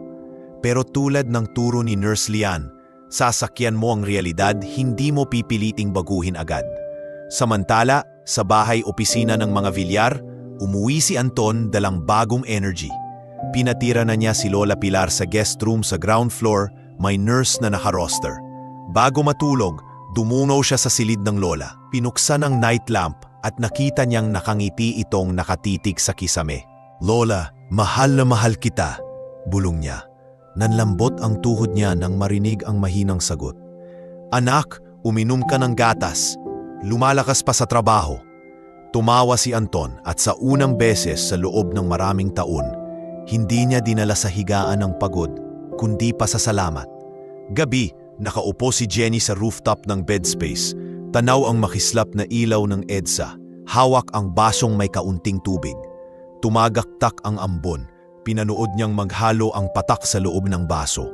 Sa bawat tulo, naaalala niya ang unang saboy at sa bawat kislap ng ilaw sa tubig, nakikita niya ang mga mata ni Lola, ni Anton, ni Mang Victor, ni Grace, ni Marvin at ang sariling mga mata na ngayon may bagong tingkad.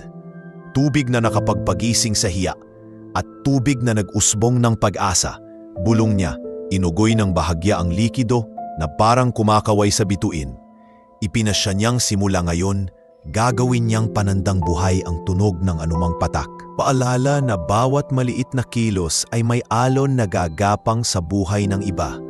At doon, sa tuktok ng mumurahing gusaling tinitirhan, nang ilapag ni Jenny ang baso sa simento, napatigil siya't ngumiti. Hindi niya kailangan ng engrandeng restauran para turuan ang sarili. Basta't dala niya ang liwanag ng isang simpleng katotohanan na ang tunay na serbisyo, trabaho man o hindi, ay sinasandalan ng respeto sa kapwa-tao. Sa ilalim ng gabing payapa at ambon na dumarampi, nagpalit-anyo ang Maynila sa kaniyang harapan. Mula sa lungsod na minsang naging tren ng pagod at panghuhusga, tungo sa lungsod na maaari palang maging daluyan ng tubig na nagbibigay buhay. Ito ang mahalagang leksyon na hindi niya kailanman ipagpapalit, kapalit ng anumang tip o komisyon. Sa paglapit ng hangin, tila may bulong na dala.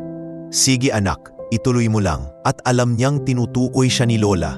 Sa loob man o labas ng alaala, pinagpapala siya sa bawat patak na kumikindat sa liwanag ng poste. Nagising si Jenny 4:00 ng madaling araw, hindi sa alarm ng cellphone, kundi sa sunod-sunod na tunog ng mga notification. Pagkabukas niya ng screen, bumungad ang sandamakmak na tag. Trending pa rin ang hashtag Tubig na Pag-asa, ngunit ngayong umagay kasabay nito ang hashtag na Boycott Villarest. Daan-daang tweet ang tumutuligsa sa paggamit daw ng matatanda para sa marketing. May litrato pang inedit, kinunan siya habang pinapasubo niya ng lugaw si Lola Pilar. Nilagyan ng caption na nilalamon ng kapitalismo ang mahihina. Napaupo si Jenny sa gilid ng kutson, nanlamig ang batok. Napakabilis magpalit ng direksyon ng hangin online, bulong niya. Ngunit bago pa man siya lunurin ng kaba, tumunog ang tawag ni Anton. Nabasa mo na, bungad ng mahabang buntong hininga. Paparating ako sa South Branch orientation mo. Pero AM may emergency board meeting. Ready ka bang sagutin ang mga isyung yan? Tinapik ni Jenny ang sarili. Pilit pinatitigil ang pangangatog. Oo sir, harapin natin. Mabigat ang hangin sa function room. Nag-o-orient si Jenny sa 40 crew.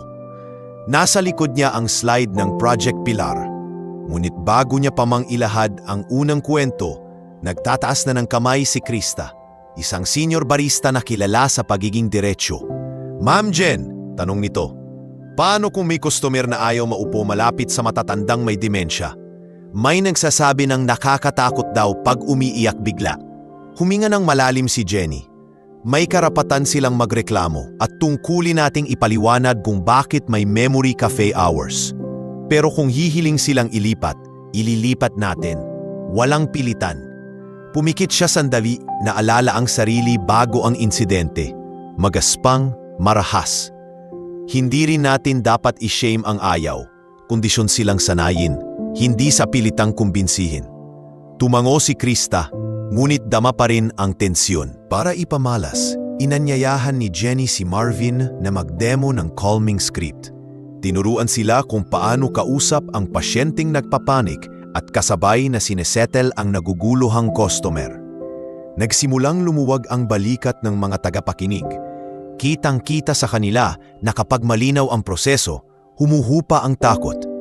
Eksaktong 9:15 a.m. nang bumukas ang pinto, pumasok si Miss Alcantara ng marketing, bit-bit ang iPad, kasunod si Mr. Uy na maitim ang eye bags. Kasosyo nila ang dalawa pang board member at isang lalaking naka-blazer na may press ID, si Carlos de la Vieja, kilalang business columnist. "Magandang umaga," bugad ni Miss Alcantara, pilit ng ngiti.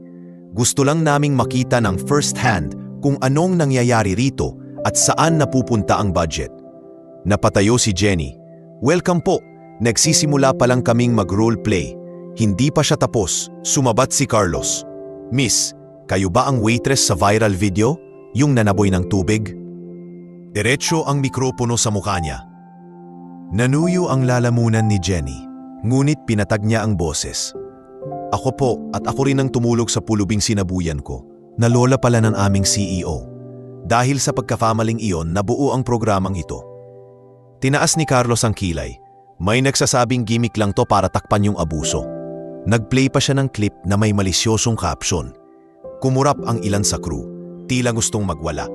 Humugot si Jenny ng hangin. "Kung gimmick lang, sana tinakpan namin yung pagkakamali ko. Pero hindi, isinalang yung buong CCTV at pinanggap ko ang parusa. Ngayon, ginugugol namin ang oras at pondo sa pagsasanay para respetuhin ang bawat lolo't lola sa lansangan.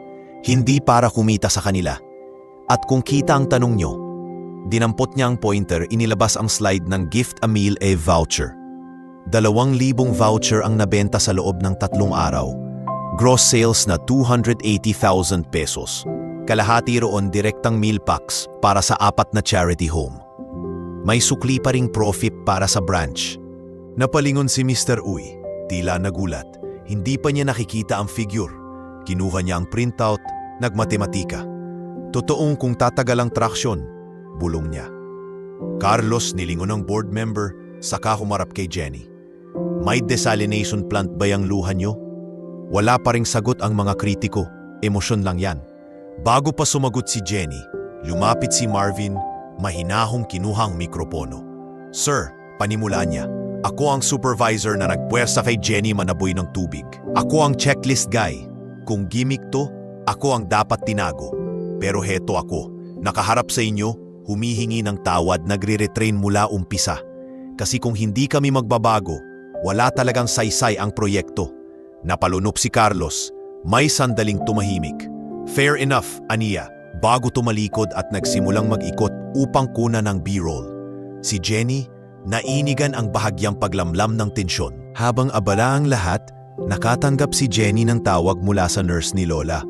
"Ma'am, nagsunod-sunod ang sundowning episode ni Ma'am Pilar. Kinahanap po kayo." Kumabog ang dibdib ni Jenny. Ngayon pa talaga, pinikit niya sandali ang mata, huminga, saka lumapit kay Anton. Nagkausap sila sa gilid. "Kailangan ako ni Lola," sabi ni Jenny. "Pero hindi ko pwedeng iwan halfway ang orientation." Napaisip si Anton. May susundong neurologist 10:00. "Kaya mo bang tapusin ang Q&A sa loob ng 20 minutos? "Kayang-kaya," sagot ni Jenny. "Pero kailangan kong dalhin si Carlos sa charity home mamayang hapon para makita niya ang distribution ng meal packs." "Set ko ang van," tugon ni Anton. tapik sa balikat niya. Nasa iyo ang floor. Bumalik si Jenny sa harap. Maraming tanong. Ilatag niyo lahat bago tayo mag-closing, hamon niya. Sunod-sunod nagtaas ng kamay. Paano kung mababawasan ang tip namin pag memory cafe hours? May tip pool adjustment. Branch subsidizes up to 15% ang average hourly tips. Walang mawawala sa inyo. Buwis buhay pag may pasyenteng biglang nag-wild. Naka-assign ang security at 2 caregiver per 15 guests. Crew frontliners lang tayo sa soft harm, hindi hard restraint. Kung overweight na tayo sa labor cost, tumaas ang foot traffic sa off-peak by 30% dahil sa curious diners na sumasaksi. May plus sales, may datos. Natigil ang sunod-sunod na tanong nang tumunog ang telepono ni Mr. Uy. Kumislap sa mukha niya ang kaba. Pagkatapos sandali, ipinasa niya kay Anton. Hospital, bulong niya. Nag-excuse si Anton, lumabas. 2 oras ko natapos si Jenny sa orientation nang dumating sila sa St. Luke's. Naabutan niyang lumilipad ang atensyon ng nurse station. May staff na umaalalay kay Lola na nagpipilit magsuot ng apron. Nagkakandahirap ipatong sa wheelchair. Ano po yan, Nay? Tanong ni Jenny, lumapit na may ngiti. Magluluto ko ng lugaw, iha. Hindi pa kumakain ng mga bata. Sagot ni Lola, luhaan, takot na takot. Nasaan si Anton? Baka magutom siya. Huminga ng malalim si Jenny. Kinabahan, ngunit hindi nagpahalata. Nandito po ako, Lola. Tayo na tuturuan ko kayong gawing mas masarap ang lugaw. Hinawakan niya ang kamay ni Lola, pinaupo ng maayos. Tinulungan niyang isuot ang pretend apron na gawa sa kumot. Validation therapy. Kumalma ang matanda, nagsimulang magmando kung gaano karami ang asin at luya na ilalagay. Habang kinakausap niya si Lola, dumating si Anton, nagmamadali, may dalang thermos ng totoong lugaw. Suminyas si Jenny na wag labagin ang larong niluluto ni Lola. Kaya nagkunwari si Anton na tagatikim. Kinuha ang kutsara sa ere at sinabing, sakto ang alat, Lola. Takatinginan sila ni Jenny. Parehong mapula ang mata sa pagod, ngunit naggitian. Ang simpleng moment, pagkukunwaring may kaldero, ang naging tulay para bumaba ang BP ni Lola. Nang makatulog muli si Lola, bumaba si Anton at Jenny sa lobby. Sa madilim na kanto malapit sa vending machine, humugot ng malalim na hinga si Anton. Jenny, yung board divided pa rin, pero napahanga sila sa live data mo. Kulang na lang solid external perception.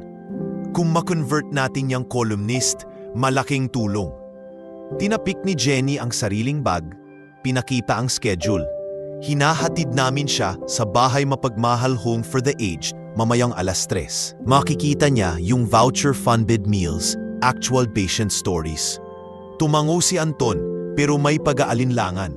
Sigurado ka bang kaya mo pa? Halos 3 araw ka nang halos walang tulog. Kaya, sagot ni Jenny, at sa unang beses simula nang magsimula ang krisis, kusa siyang ngumiti hindi para magpatapang, kundi dahil totoong naniniwala. May kabuluhan ang pagod kung may naiaalok na pag-asa. Pagsapit nila sa bahay ampunan, bumungad ang mga lolo't lolang nakapila. Tumambad kay Carlos ang simpleng tanghalian, manok na tinola, lugaw, maliit na cake, lahat may sticker ng Project Pilar, handog ng bayan. Nakatingin sa kamera si Carlos, ngunit unti-unting lumambot ang noo. Ang lens niya, imbes na maghanap ng butas, nanhanap ng mga ngipi. Lumapit si Lola Luz, ang gupit pixie hair at inabutan siya ng piraso ng cake.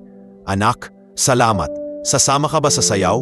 Sabay tinapik ang pahilis na speaker na tumutugtog ng 8-8. Napailing si Carlos, natawa, at sa unang pagkakataon, ibinaba ang kamera. Sumayaw sila sa gitna ng patio, pinagtawanan ng iba pang residente. Naka-zoom si Leo, kumukuha ng footages, pero ngayong sandali, di na scripted.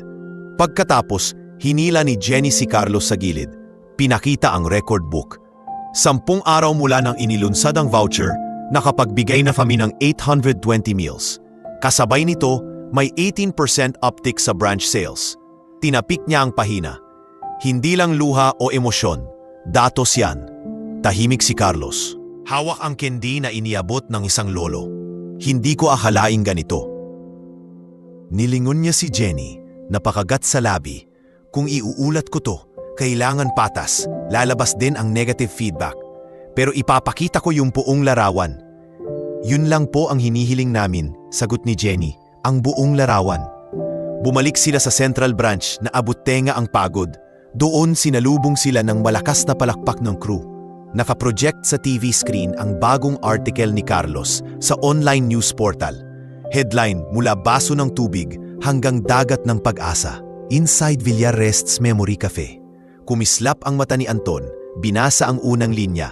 Hindi ito perpektong proyekto, ngunit ayon sa mga lola't lolo, pinakamasarap daw ang lugaw na niluto ng kabaitan. Sumabog ang hiyawan, may nag-abot ng tray ng libreng halo-halo.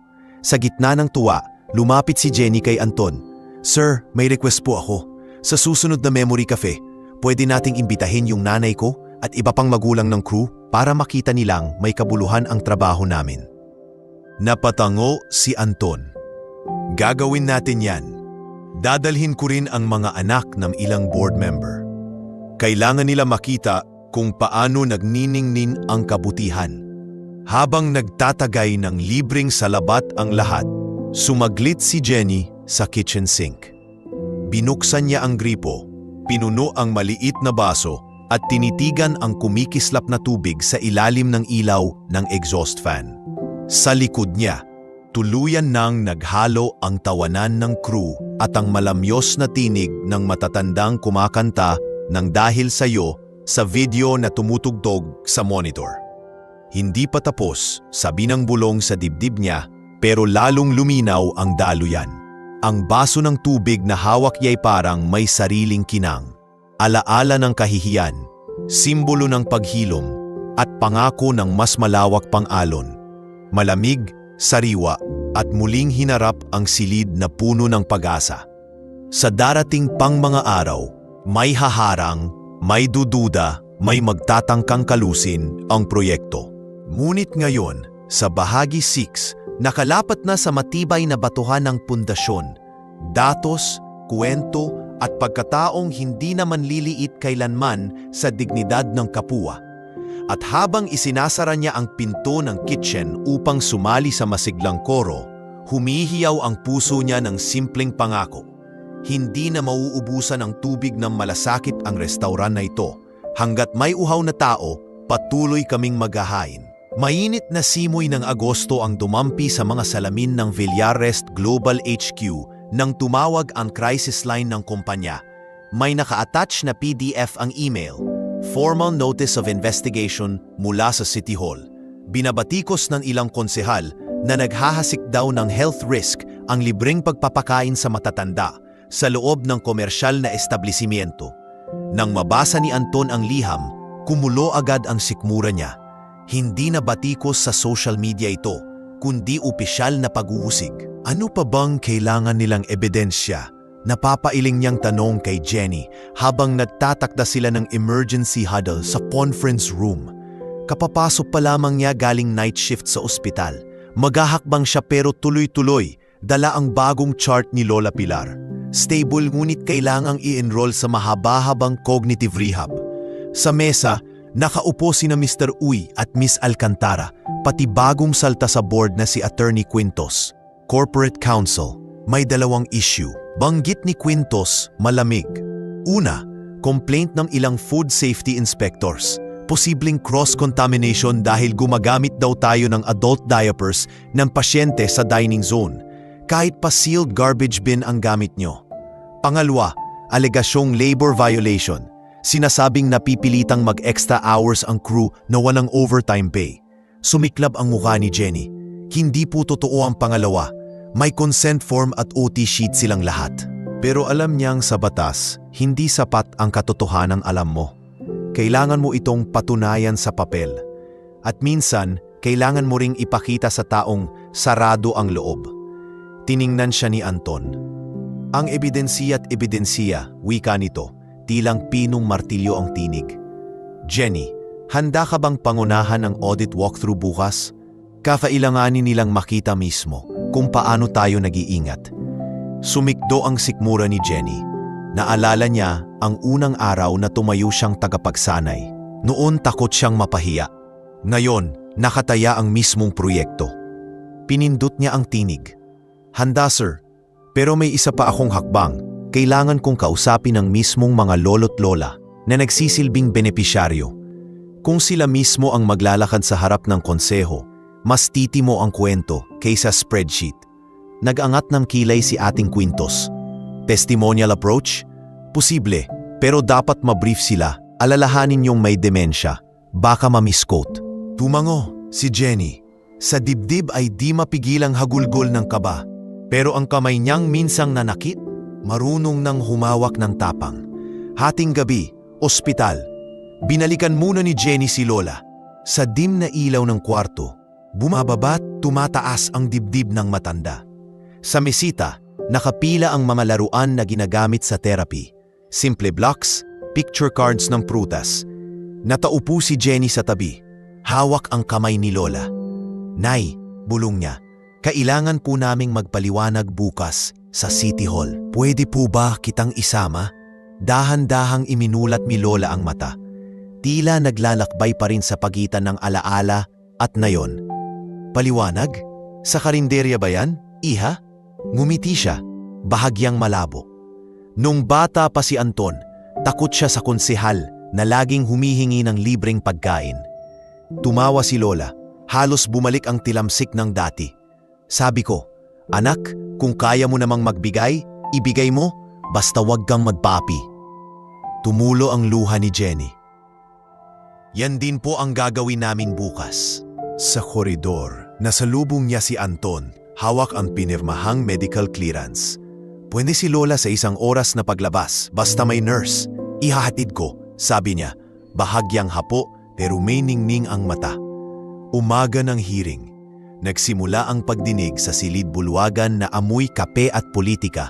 Sa harap, 7 konsehal. Sa gilid, media. Sa gitna, isang maliit na podium.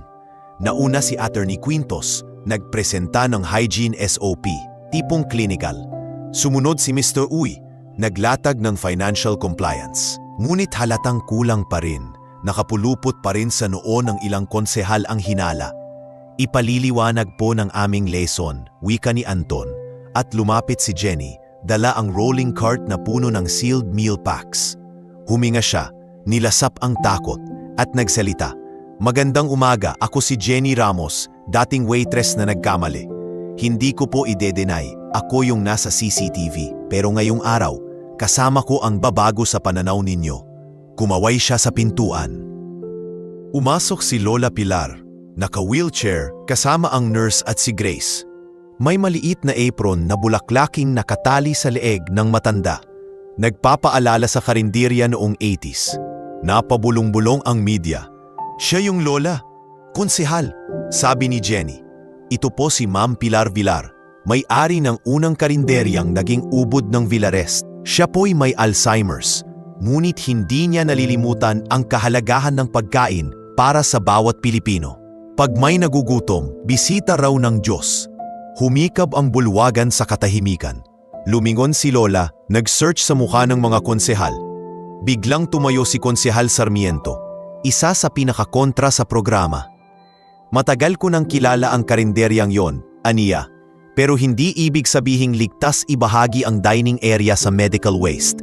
Isang tala sa piano ng tadhana, humawak si Lola sa apron, kumapa ng imaginary ladle, at mahina pero buo ang tinig.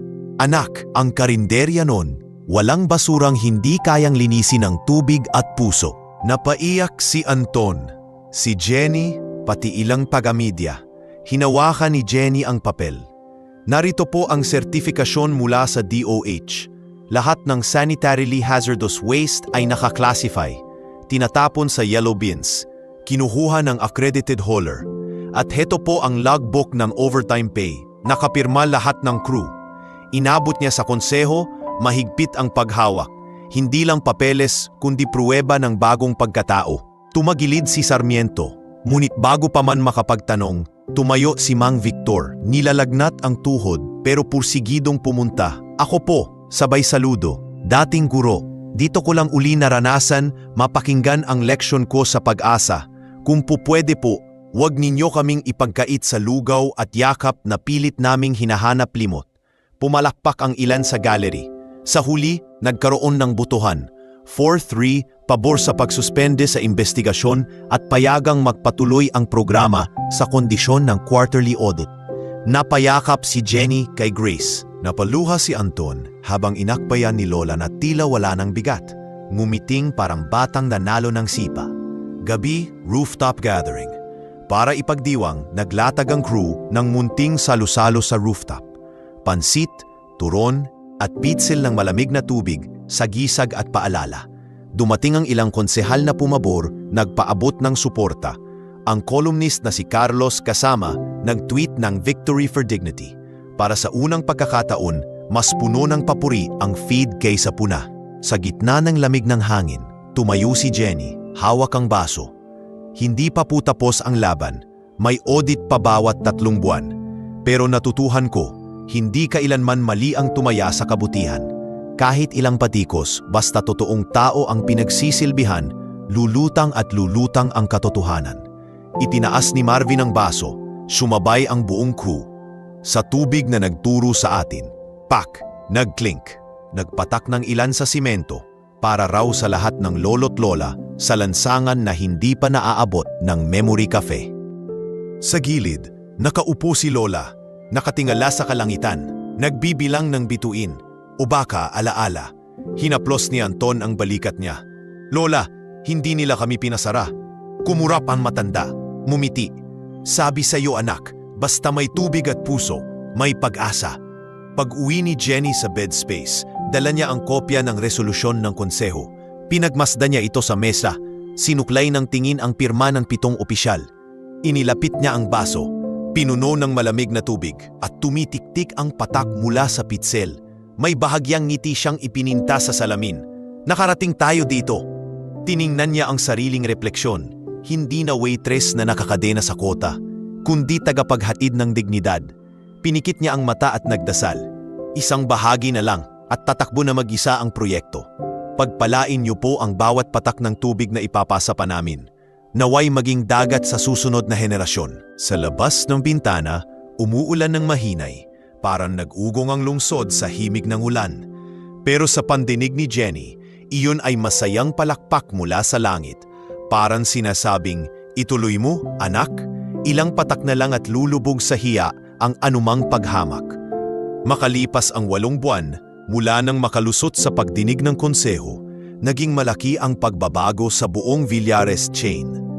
Sa lobby ng head office, hindi na lang menu boards at promo posters ang nakasabit. Nariyan na rin ang malalaking litrato ng matatandang nakangiti, sina Lola Pilar, Mang Victor, Lola Luz, na may kasamang maikling kwentong nakaprint sa ilalim.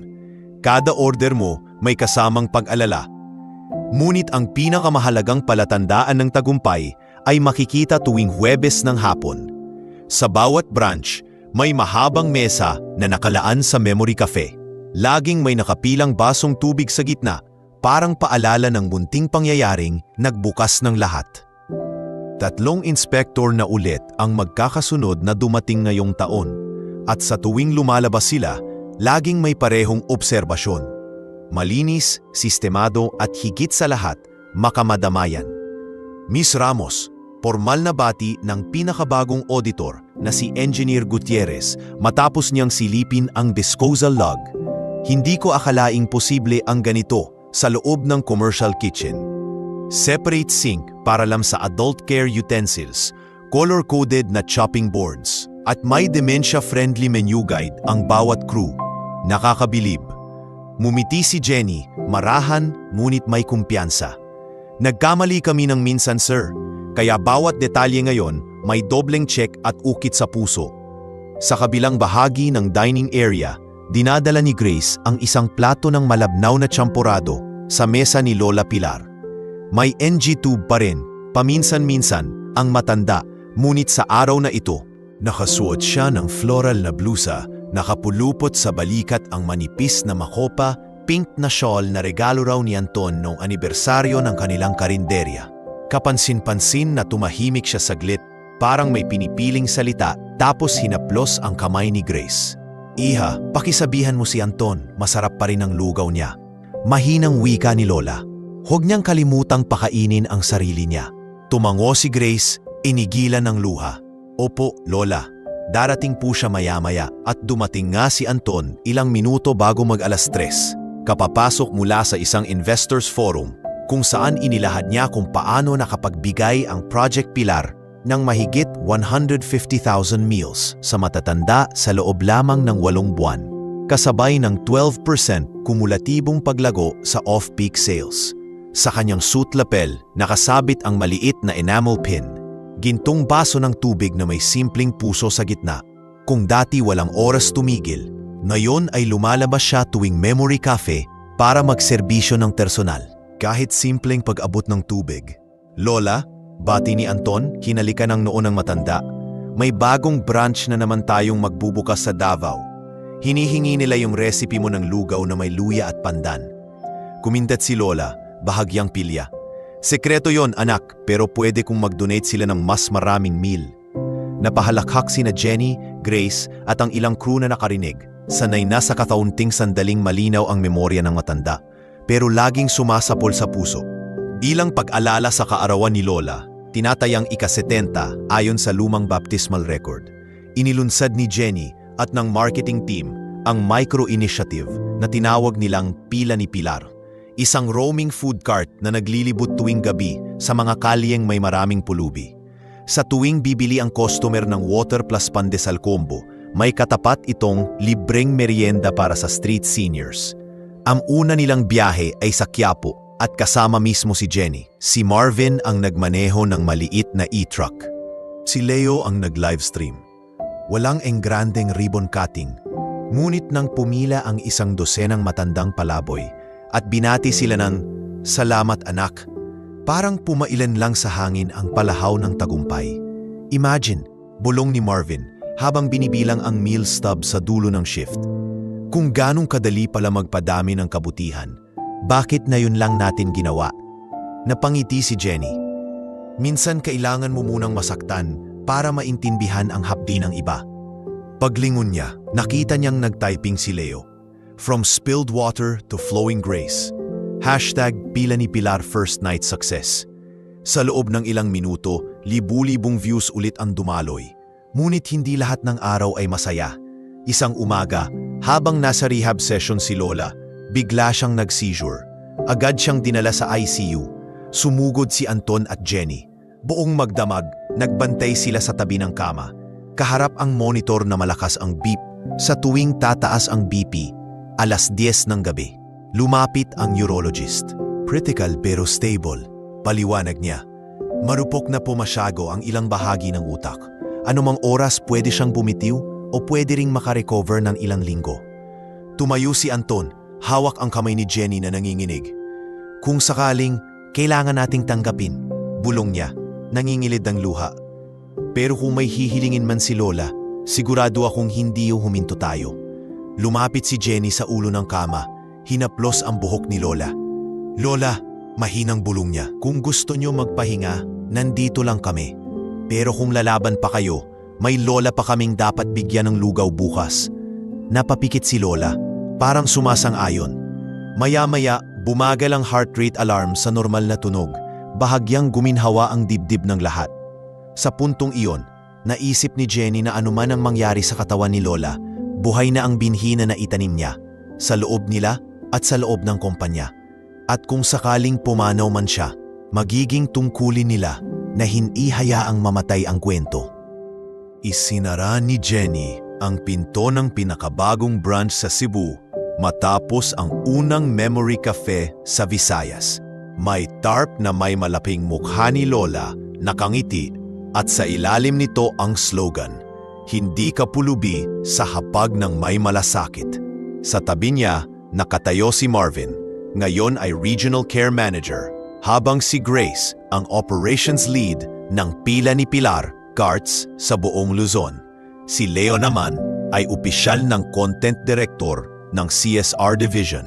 Ang mga video niya tungkol sa Project Pilar ang ginamit ng Department of Social Welfare bilang training reference. Tumunog ang cellphone ni Jenny. Video call mula sa ospital. Nang mahagip ng kamera, nakita niya si Lola sa wheelchair. Hawak ang paborito niyang laruan, isang kahoy na sandok na pinahiya niya minsan sa karinderya. Nakangiti ang matanda, bahagyang nakatingala. "Anak, Jenny, nasaan ang baso mo?" Bulong niya. Pinahawak ni Jenny sa staff nurse ang maliit na baso mula sa bulsa, souvenir na mini tumbler na may logo ng Sampaguita. Dahan-dahang nilagyan ng tubig. "Narito po, Lola," sagot niya sa pamamagitan ng screen. "Iinom po ako para sa inyo." Nilagok niya ang kalahati, tapos pinakita ang baso sa kamera. "Hindi ko hahayaang matuyo, pangako." Sumilay ang liwanag sa mata ni Lola, kahit sandali. "Mainit ba o malamig?" tanong ng matanda, magaan. "Eksakto lang po," sagot ni Jenny. At sabay silang tumawa. Maiksi, nanginginig, ngunit sapat para punuin ang kwartong ospital ng init. Sa likod ng kamera, narinig ni Jenny si Anton humahabol. "Ma, may dala akong lugaw." "Lagyan mo ng luya," biglang sigaw ni Lola. Halos bata. Nagtawanan sila at sa hiwanam sandaling iyon, naunawaan ni Jenny na kahit anong mangyari, binuo ng lugaw at tubig ang tulay na yon. Tulay mula pagkakamali patungo sa ginhawa ng kapwa. Kinagabihan, umupo si Jenny sa veranda ng simpleng condo unit na inarkila niya sa Cebu para sa 3 buwang rollout. Sa harap ay isang pitsel ng tubig at bakanteng baso, parang ritual na. Pumikit siya na aninag ang mahabang lakbay mula sa araw na hinahabol siya ng kota, papunta sa gabi ngayong humahabol sa kanya ang mga branch para sa coaching schedule. Marami pa ring duda, marami pang audit. Mahinang sambit niya, "Pero hindi ko na kailangang lumaban gamit lang ang salita. Buhay na ang ebidensya." Inisip niya ang 150,000 meal packs, ang mahigit 1,800 crew na napuruan ng dementia care, ang 3 seniors na natulungan nilang matagpuan ang pamilya, at ang isang lola na patuloy man o hindi sa pisikal, ay buhay sa bawat baso ng tubig na iniaabot nila. Itinaas niya ang baso, pinuno ito, saka marahang ipinapat sa ilaw ng buwan. Sa translucent na likido, makikita ang nag-anino niyang mukha, hindi na waitress na puno ng galit, kundi babaeng nakatagpo ng layunin. "Para sa iyo, Lola Pilar," bulong niya. "At para sa sinumang ilalapit pa sa amin ng Diyos, hindi bilang pulubi, kundi bilang bisita." Uminom siya ng isang mahabang lagok, ramdam ang lamig hanggang sikmura. Sa malayo, nag-ulat si Leo sa bagong email thread. Pinarangalan ang Villarest ng National Geriatric Association bilang Outstanding Private Sector Ally. May awards night sa susunod na buwan at si Jenny ang gustong gawing keynote speaker. Pinindot niya ang reply. "Basta't makakasama ko po sina Mang Victor at Lola Pilar sa entablado, tatanggapin ko." Inipan ng hangin ang buhok niya at naramdaman niya ang ambon. Parang unang patak ng ulan sa isang tag-araw na matagal na niyang nilakbay. Ngunit ngayon, alam niyang hindi na siya matapakot mapasa, sapagkat bawat patak ay paalala ng pag-asa at bawat baso ng tubig na hahawakan niya ay magiging bahagi ng mas malaking daloy na hindi lamang naglilinis ng kamay, kundi nagbubuklod ng puso. Habang sumasayaw ang ambon sa mga ilaw ng lungsod, marahang pumikit si Jenny at narinig ang tinig ni Lola. Wari dumadaloy sa mga patak. "Huwag mong kalilimutang busugin ang mundo, kahit isang kutsarang lugaw lang, basta't puno ng malasakit." Sa kanang kamay, mahigpit pa rin niyang hawak ang baso. Sa taliwa, pakiramdam niyang may humahawak na ibang palad, mahina, kulubot, ngunit matatag na gumagabay. At sa ganitong anyo nagtatapos ang kwento. Hindi bilang peryod sa dulo ng pangungusap, kundi kuwit na nagbubuwas ng bagong pangungusap ng pag-asa. Sapagkat hanggat may uhaw na dignidad, magpapatuloy ang daloy ng tubig na pag-asa mula sa baso ni Jenny, tungo sa bawat palad na nangangailangan. Hanggang sa muli mga kaibigan, ito ang istorya ng buhay.